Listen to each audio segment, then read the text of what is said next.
OK. Et mettre en PowerPoint, en diapo. Oui, oui. Comme ça. Ah, ils n'avaient pas le support, n'est-ce pas?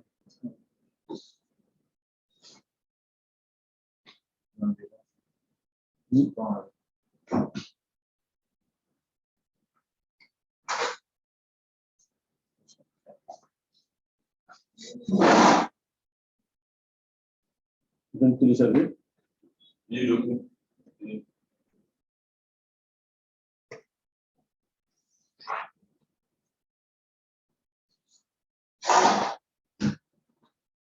Vous l'avez? Oui. Ah, d'accord. Donc, c'est le numéro en changé. Peut-être que c'est.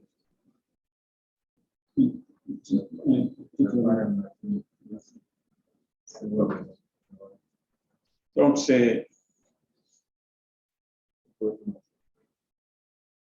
le cours EASA, irrigation, aménagement hydraulique ou agricole. Bien, il y a 3 choses à l'intérieur, mais tout tourne autour de l'irrigation.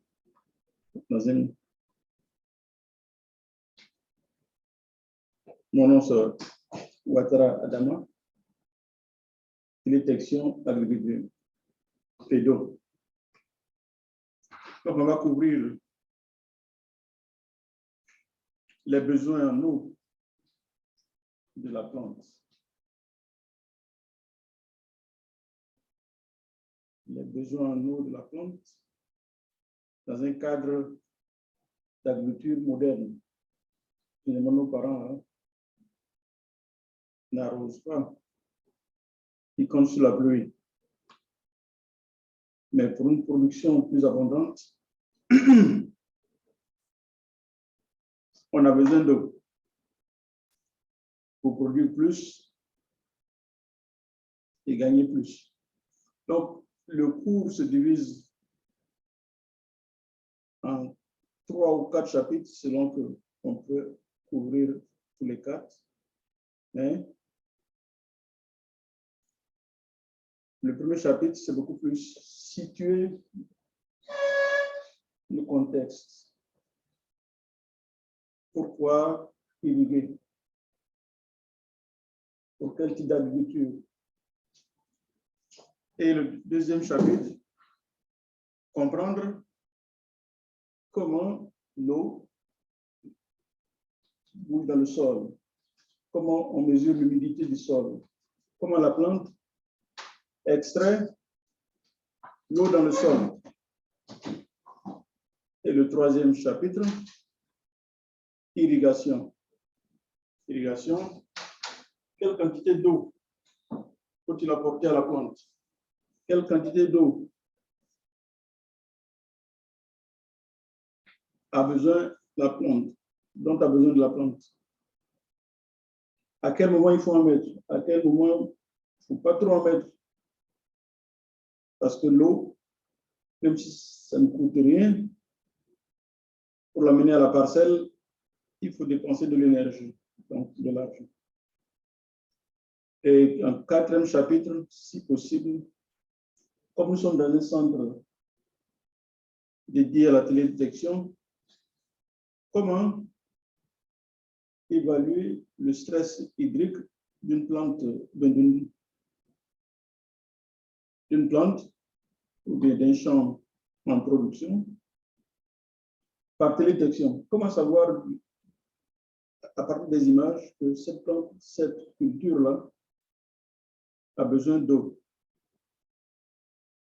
Et si possible, dans le chapitre 3, je voyais les calculs d'irrigation. Vous pouvez le faire à la main, mais il y a des logiciels qui existent qui vous permettent de calculer la quantité d'eau à irriguer avec, quand vous avez tous les paramètres qu'il faut introduire. Donc, aujourd'hui, on va essayer de couvrir chapitres 1 et 2, si possible.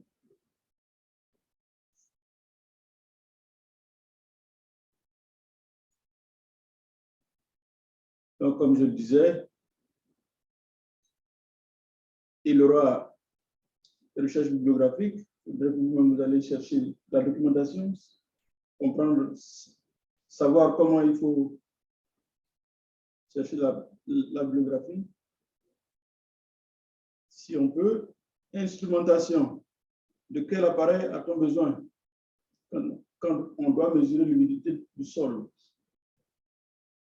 Ou bien les équations qui ont trait à l'évapotranspiration. Comment on mesure tous ces différentes variables dont a besoin l'équation de l'évapotranspiration? Il n'y aura rien de pratique au labo, pas de visite. Pour les visites groupées, on peut profiter pour en parler, mais pas spécifiquement pour ce cours. Et il y a le logiciel de simulation de l'irrigation, comment calculer l'irrigation, qu'on appelle CropWatt, un logiciel libre fait par la FAO, au moins, que vous devez pouvoir utiliser, savoir utiliser. Et techniquement, il y a la documentation, il y a des vidéos à lire pour comprendre pourquoi irriguer, les types d'irrigation qui existent en fonction de votre budget, en fonction de la taille de votre champ et en fonction aussi des conditions climatiques et autres. L'évaluation, on verra. Objectif du cours. Même si vous n'avez rien retenu, voici ce qu'il faut retenir. L'essentiel de tout ce que je veux dire. Comprendre l'importance de l'irrigation dans l'agriculture moderne. Vous devez pouvoir au moins dire à quelqu'un pourquoi on doit irriguer, pourquoi l'irrigation est essentielle aujourd'hui dans l'agriculture que nous avons. OK? Et deuxièmement, ce qui est encore plus important, vous devez pouvoir faire les calculs, savoir quand irriguer. À quel moment je dois envoyer de l'eau à la parcelle, la culture. Et quelle quantité je dois mettre. Parce que si j'en mets trop, la ressource est gaspillée. Si j'en mets trop, j'ai dépensé beaucoup d'argent pour rien. Et si j'en mets peu, c'est comme si je n'ai rien fait du tout. Donc, il faut optimiser la ressource. En même temps, il faut que les besoins de la plante soient satisfaits. Et pour pouvoir atteindre l'objectif 2, un logiciel CropWatt vous est proposé qui permet de calculer rapidement. Donc, il est bien de maîtriser l'usage de ce logiciel-là pour les calculs. Donc, en rouge, l'étudiant pourra calculer le bilan hydrique du sol. Dans la zone racinaire, pourra déterminer les besoins en eau d'irrigation de la plante, surtout, et quand vous êtes en télédétection, comment une plante qui a besoin d'eau, qui est en souffrance, peut être détectée à partir des images aéroportées, images satellitaires, images de drone, si possible.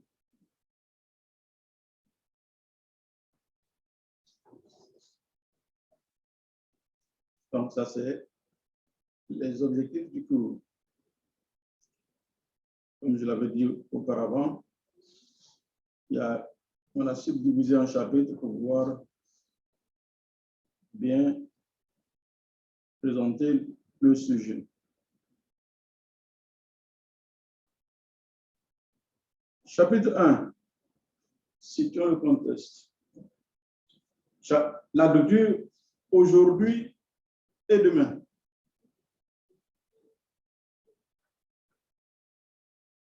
Tant qu'il y a la vie, les gens doivent manger.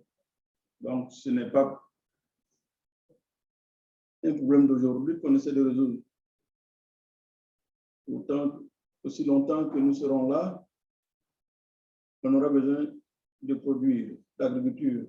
On aura besoin de l'agriculture. Mais quel est le rôle de l'agriculture?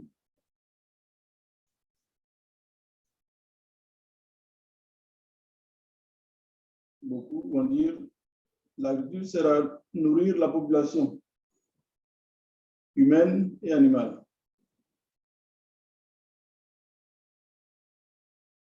Et là, si vous regardez bien, l'agriculture de subsistance telle que nos parents l'ont toujours fait, répondait bien à ces besoins. On produit pour manger. Et s'il y en a un peu, on en fait un peu de commerce.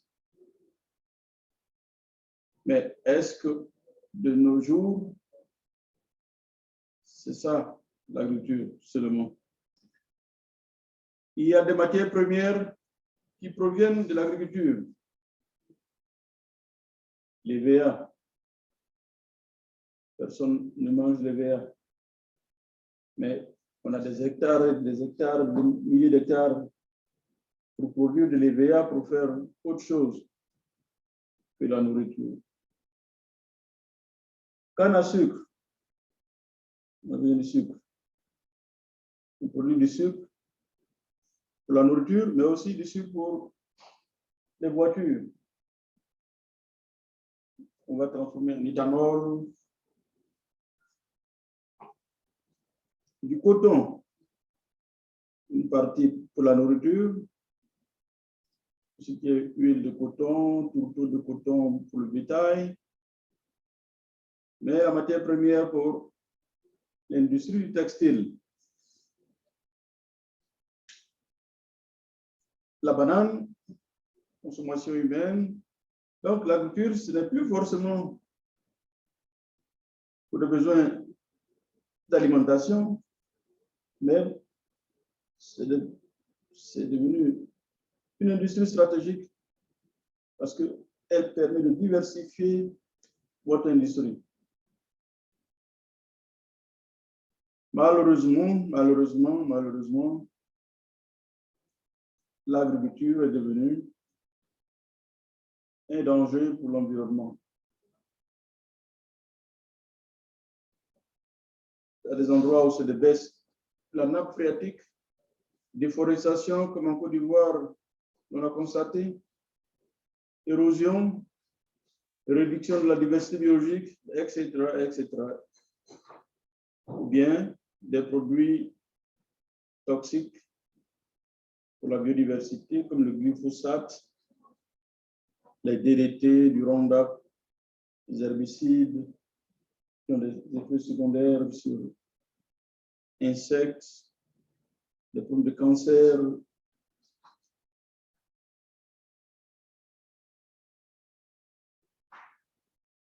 Qui dit agriculture dit terre arable.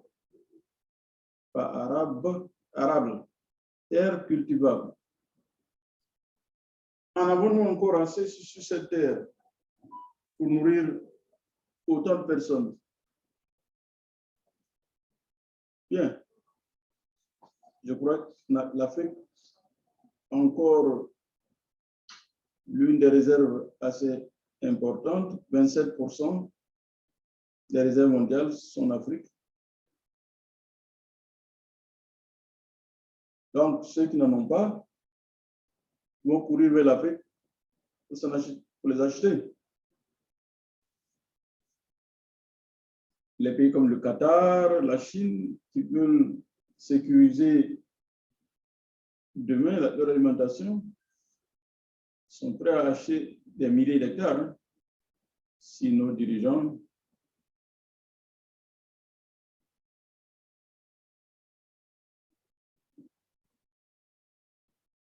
sont prêts à leur vendre.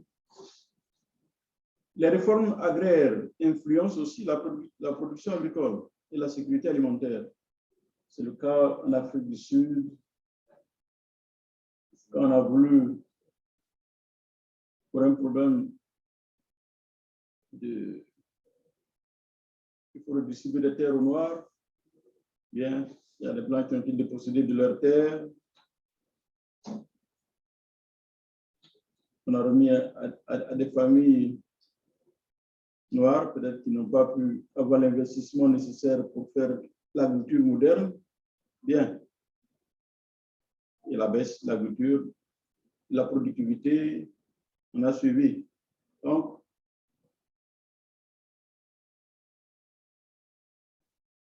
les réformes agraires aussi affectent la production et la productivité. Le contexte, nous sommes aujourd'hui, ou du moins il y a quelques années, 7 milliards de personnes à nourrir sur la Terre. C'est bien énorme, 7 milliards. Et demain, combien serons-nous? Donc, la population croît chaque année. Mais est-ce que l'alimentation suit le même cours que la démographie? Est-ce que la répartition spatiale des denrées alimentaires est la même, inégale entre le nord et le sud? Insécurité alimentaire chronique dans certaines zones de sécheresse, dans des zones de guerre.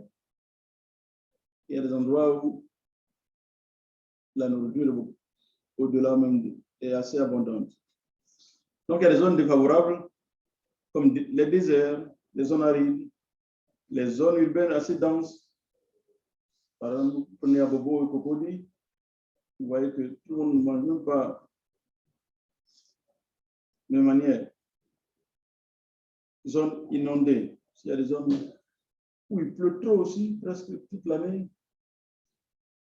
L'agriculture aussi n'est pas dans un endroit propice. La fertilité, la qualité des sols. Il y a des gens qui labourent des sols très pauvres et sans apport d'engrais et de fertilisants. Donc, productivité faible. Pour des zones en guerre, même si les sols sont assez fertiles, mais la guerre ne permet pas aux populations de cultiver. Donc, l'insécurité est aussi un facteur qui affecte l'agriculture. Et les zones d'intense extraction minière. Vous voyez que l'extraction minière, on va jusqu'au sous-sol. Donc, le sol est déjà décapé, pollué. Et je crois que ces temps-ci, nous assistons à ce que vous appelez l'orpaillage clandestin qui mine doucement, mais notre agriculture.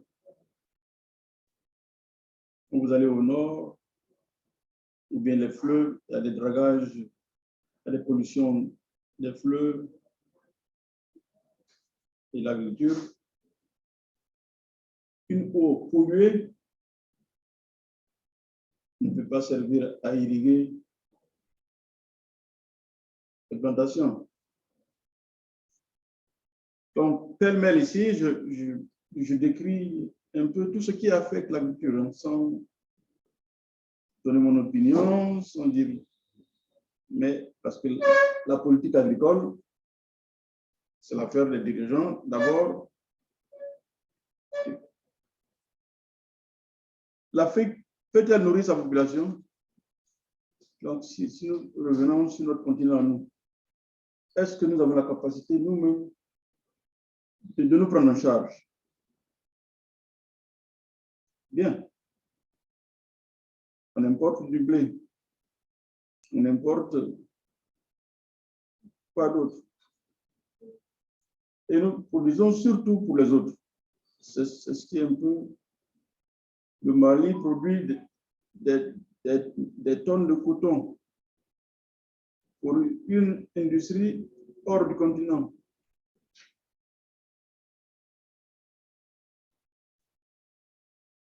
Les politiques agricoles favorisent-elles l'autosuffisance alimentaire sur notre continent? Est-ce que, à votre avis, toutes ces politiques que les pays africains mènent là, pour nous amener à l'autosuffisance alimentaire? En Côte d'Ivoire, nous avons opté pour café, cacao, anacarde maintenant, que nous ne consommons pas.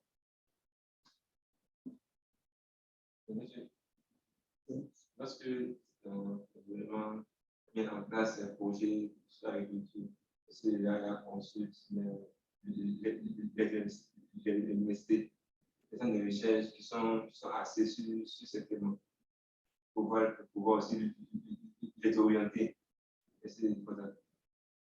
En principe, un gouvernement s'appuie sur les personnes ressources de son pays. Oui, donc je me dis qu'avant d'écrire un plan de développement agricole, ouais, on s'assoit, on voit toutes les couches. Ma question est lorsque donc, le président, lui, il a basé l'économie ivoirienne sur le cacao. Maintenant, voyant qu'actuellement, la population a augmenté et multiplié pour tout ça, mais on peut orienter aussi sur les grillés. Oui, je viens. Je te donne la parole tout à l'heure. Donc, ces politiques agricoles, est-ce que vous pensez que ce qui se passe en Côte d'Ivoire, au Libéria, chaque pays pense à son pays ou bien régional? Voici tout un 16 pays de CEDEAO qui importent de la tomate. Pâte. Ne peut pas produire de la tomate pour cet espace régional où il y a beaucoup de terres arabes. Importe de la tomate de l'Europe. Pourquoi? Peut-être que chacun, on ne pense pas régional, on pense chacun sa terre. Ça, c'est ma vision. Donc, maintenant, le problème ne se situe pas au niveau étatique, mais à l'échelle du paysan. Vous avez 2 hectares. C'est ce que j'ai dit. Quoi cultiver sur ma terre? Vous avez 2 hectares. Vous faites quoi? Vous mettez EVA ou bien mettez manioc? Aucun président ne viendra décider pour vous. Mais ce choix que vous faites, il faut savoir qu'il y a 500 000, il y a 1 million de personnes aussi qui font ce choix-là. Vous êtes libre de cultiver ce que vous voulez. Mais si nous décidons de faire EVA, qui fera manioc? Mais qui pour dire à quelqu'un fait EVA ou pas faire manioc? Donc, il y a une liberté individuelle à chacun de choisir ce qu'il veut et collectivement, ça crée un déséquilibre que le législateur ou le décideur n'a même pas vu venir.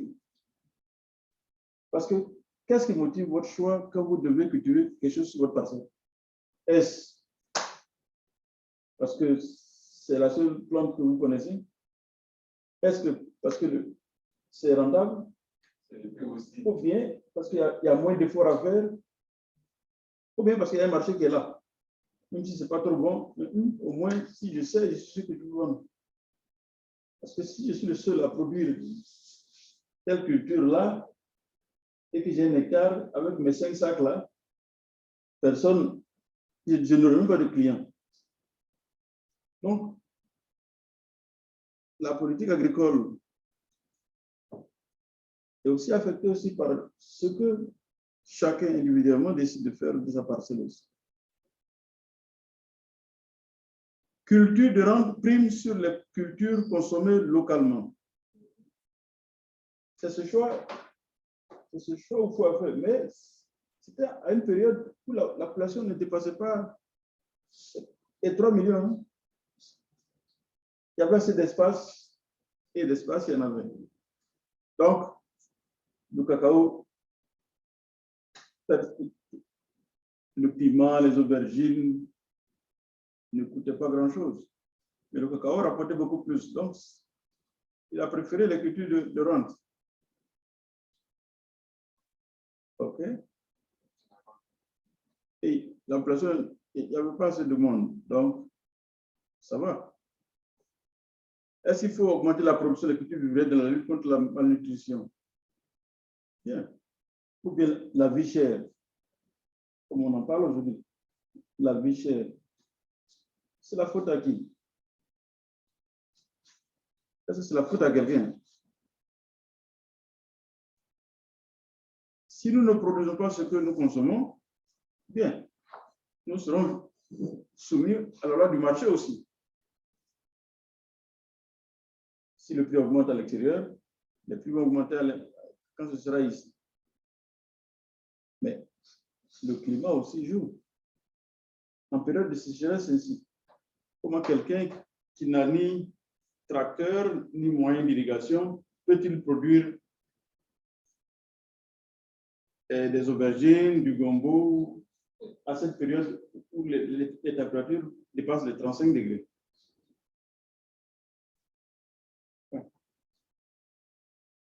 Donc, une agriculture où la mécanisation est presque inexistante, l'usage des intrants est aussi faible, irrigation aussi inexistante, parce que dans notre agriculture, je ne sais pas combien d'hectares sont irrigués. Si ce n'est pas les plantations industrielles de canne à sucre, de bananes plantées, de bananes douces. Les bananes plantées ne sont même pas irriguées.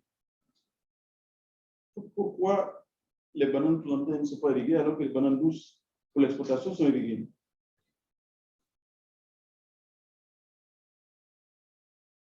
Peut-être que le coût d'irrigation est très élevé. Le coût du matériel d'irrigation est très élevé et que les paysans n'ont pas l'argent pour passer à la technologie adéquate. D'où le problème même du financement de l'agriculture. Un secteur qui n'est pas financé,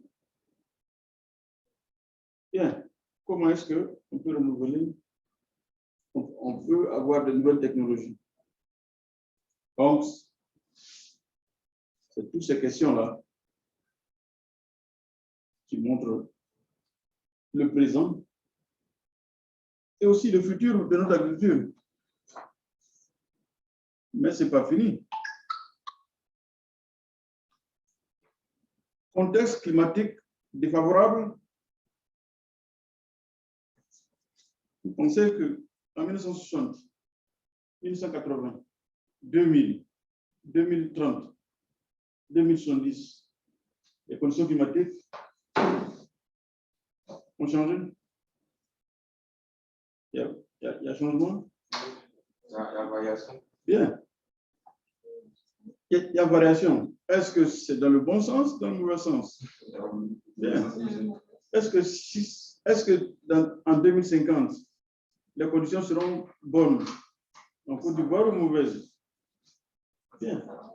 Donc, il y a des modèles qui essaient de prédire ces choses-là à X échelle. Donc, on s'attend à ce qu'il y ait des bonnes et des mauvaises. Il y a des endroits, les températures seront élevées, les pluviométries, ceci, mais il y a des endroits aussi. Donc, il y aura bouleversement. S'il y a bouleversement, notre cacao national deviendra quoi? Quelles régions et quelles spéculations seront les plus touchées? Le café ou le cacao? est-ce que le café, le cacao, il aura plus, va disparaître parce qu'il y a des fortes chaleurs et autres, ou bien la production va baisser, ou bien on va s'adapter, trouver des variétés qui sont beaucoup plus résistantes à la chaleur.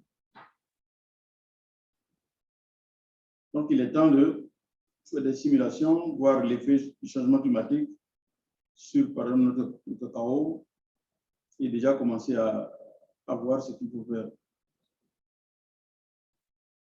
Surtout que le cacao ramène, c'est l'essentiel des recettes d'exploitation de l'agriculture. Et aussi, commencer à bien gérer nos ressources en eau.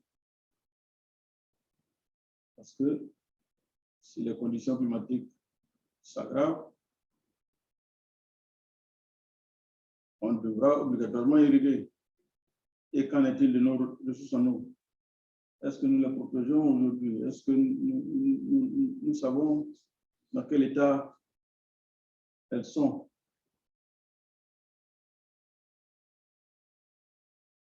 Et aussi les migrations internes personnelles. Le changement climatique, même pas sans changement climatique, les gens sont. Il y a eu le bruit vers le sud-ouest, les Soubrés, les Manchins, la forêt a disparu d'un coup.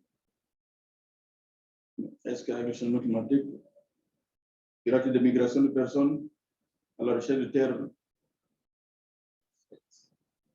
fertile ou pas? Les gens cherchent la terre. Mais la terre, oui. Mais l'essentiel pour l'agriculture, ce n'est pas la terre. Surtout. Il y a des terres incultes. Il y a des terres. Il faut préserver la qualité du sol. Donc, c'est ce sol-là.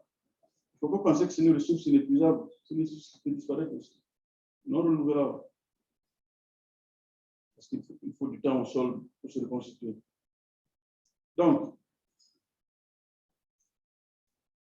pourquoi ne pas commencer à faire l'agriculture de conservation? Préserver certaines de nos forêts-là, les laisser se reposer, se reconstituer, et non seulement on aura commencé à lutter contre la déforestation, avoir une couverture forestière un peu élevée, mais aussi les sols qui sont dans ces forêts-là seront reconstitués. Comment il faut arriver là? Bien, tout ça, c'est des propositions. Je crois que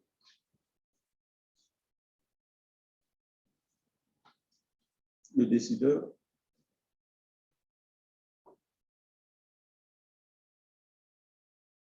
à la lumière de tout ce qui est proposé, où on veut aller, quelle solution, bien, prendra les bonnes décisions. Ouais. Donc, je reviens maintenant à la question. Tu disais? Oui. Non, je disais que c'est pas mieux que le gouvernement essaie de voir sa politique. Bien. La politique qu'il a définie. C'est bien. Chaque parti, il y a des partis de gauche, il y a des partis de droite, il y a des partis de temps. Je sais s'il y a des partis de mais oui, mais c'est quoi? Est-ce que c'est le secteur agricole? Oui, tout ça, c'est la politique qui, au sud de tout ce qui existe, oui, tu prends des décisions. C'est le mot. Et eux aussi, des agriculteurs. Oui, il y a des choix individuels à faire, ce qui est sûr à la fin. Parce que tu as 1 hectare seulement. Est-ce qu'il y a assez de terre même pour tout le monde aujourd'hui au village? Oui, dans le village, l'agriculture industrielle, c'est devenu pratique actuellement. Du moins, moi, je pense que c'est dû à la dévalorisation des prix des marchandises. Alors, Les prix des vivriers ne sont pas valorisés, les agriculteurs n'arrivent pas, comme on le dit, ils n'ont pas le financement pour pouvoir faire des irrigations pour pouvoir contrôler leur production. oui, donc valorisation, c'est ce que je veux dire. Il faut valoriser, ça veut dire quoi? Leurs efforts, je peux m'expliquer un peu. L'effort fourni dans la production des cultures vivrières et industrielles, ce ne sont pas les mêmes. Plus les cultures vivrières, il faut toujours là pour pouvoir apporter de l'énergie. Avec les cultures vivrières et industrielles, il faut que tu as planté, il faut attendre quelques mois à peu près pour décaper un peu les ailes, prendre quelques produits pour pomper un peu, puis attendre quelques années encore pour aller faire ça. Alors que les cultures vivrières, chaque fois, il faut être au contact. Et ces agriculteurs, lorsqu'ils viennent vendre leurs produits sur le marché, ils n'ont pas le bénéfice qu'ils doivent avoir normalement. Pour beaucoup de produits sont stress en bourse, pourris en bourse, il n'y a pas tout c'est oui, il y a l'agriculture et il y a l'agribusiness. Moi, je parle de comment faire pour produire. Pour vendre, ça c'est notre domaine. Ça c'est des sciences économiques, les techniques de vente. Est-ce que le producteur, c'est un businessman dans le fond? Non. Donc aujourd'hui, si c'est vrai, il faut que le paysan bouge un peu, qu'il soit plus rien que producteur, qu'il pense à l'agribusiness. Il ne produit pas pour me nourrir, pour avoir l'argent. Donc, il faut que je sais combien je dois vendre pour être autonome financièrement. Peut-être il nous faut maintenant évoluer, pas seulement produire pour produire. J'ai fait 5 sacs, 5 tonnes. Oui, de quoi? Est-ce que si je vois que le prix de cette denrée ne m'intéresse pas, je ne produis pas. Pourquoi je vais aller forcément produire pour ne pas gagner? Alors qu'avant, on produit. Je suis planteur, je dois planter. Mais tu as le choix. Tu fais du piment ou bien de l'arachide. Personne ne va te forcer à faire ça. Donc, c'est à toi de devenir un businessman pour comprendre. Non, ça me rappelle plus que ça. C'est comme ça. Avec aussi évaluer l'effort que tu et ce que ça te coûte aussi. Ok. Bien. Pas forcément 45, hein. On peut arrêter. Pas comme on a fait le chapitre. Si. Donc, s'il y a des questions, là, c'est comme un chapitre 1.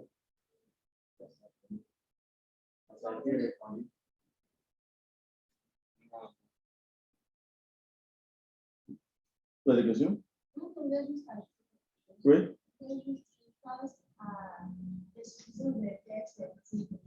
Insuffisance. Pourquoi? Pourquoi tu penses qu'il n'y en a pas assez, quoi? Non, ça fait deux choses. Il n'y en a pas assez pour tout le monde, ou bien, sinon les mêmes terres là sont toujours fertiles, sont toujours là. Ah non, pas forcément. Il y a des endroits ça s'est amélioré, il y a des endroits ça s'est carrément dégradé. Il faut voir l'état des lieux.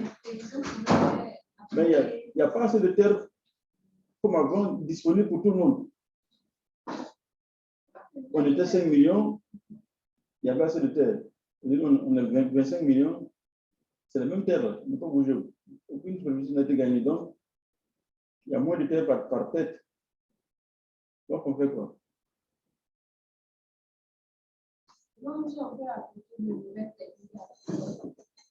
Oui, mais ça me coûte combien d'appliquer ces nouvelles techniques si je ne suis pas sûr de gagner quelque chose?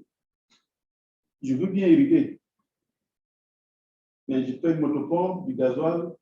Est-ce que je suis sûr de gagner? Mais il faut aussi on t'accompagne aussi. L'État t'accompagne aussi. Et tu vas accompagner plus de 5 millions de cultivateurs. Non, mais Ça c'est tout le budget qui est fini. non, monsieur, quand il dit accompagner, c'est pas tout le monde, mais cibler les cultures. Actuellement, la Côte d'Ivoire importe en matière de riz comme ça. On importe plus qu'on on a produit. Mais arrêtez de manger le riz. On mange pas, monsieur. Nous habitués. Non, non, c'est pas une bonne quoi. Manger du manioc. Manioc, ça aussi, pour la produire aussi, il faut avoir des délégation aussi pour produire manioc. Placali, akeke, tapioca. Ça au moins vous produisez ici. Mais monsieur, on produit, mais ce n'est pas quantité, monsieur. Oui, mais produisez ça, laissez le cacao. Du cacao? Monsieur.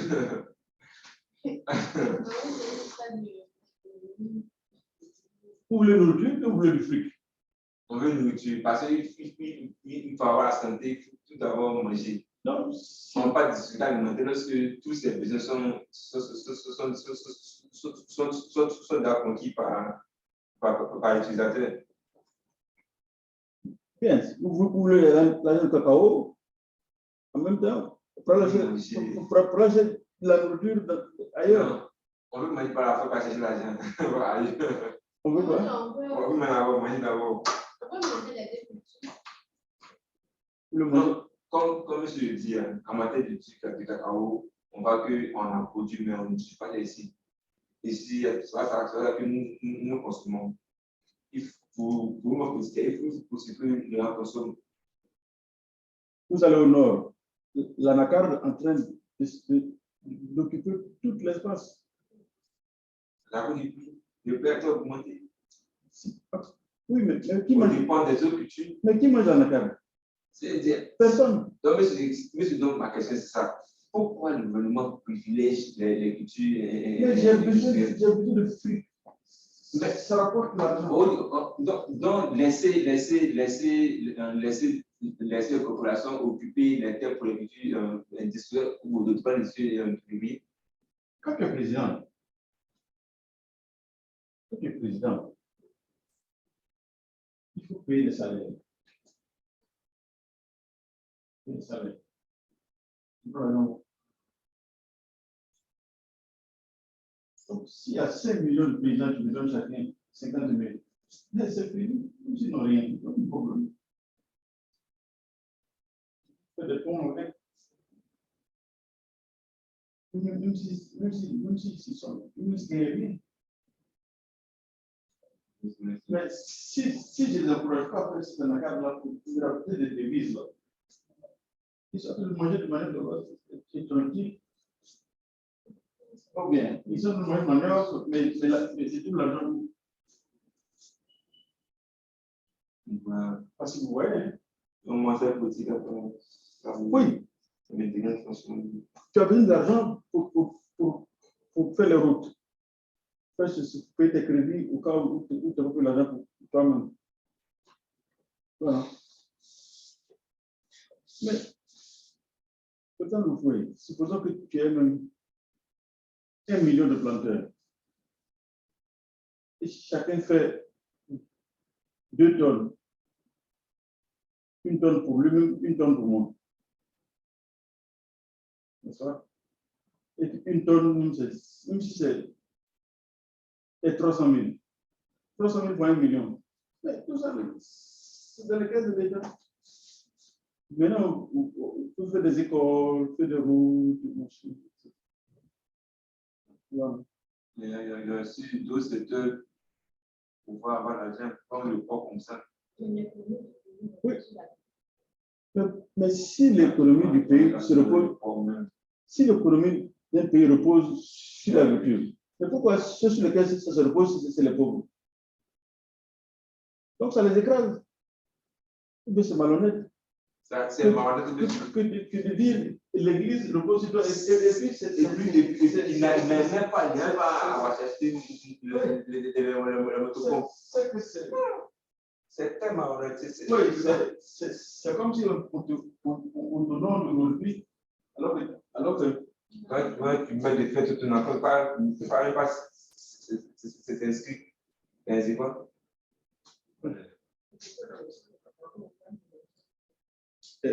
Il y a- Non, attends, là, tout ça.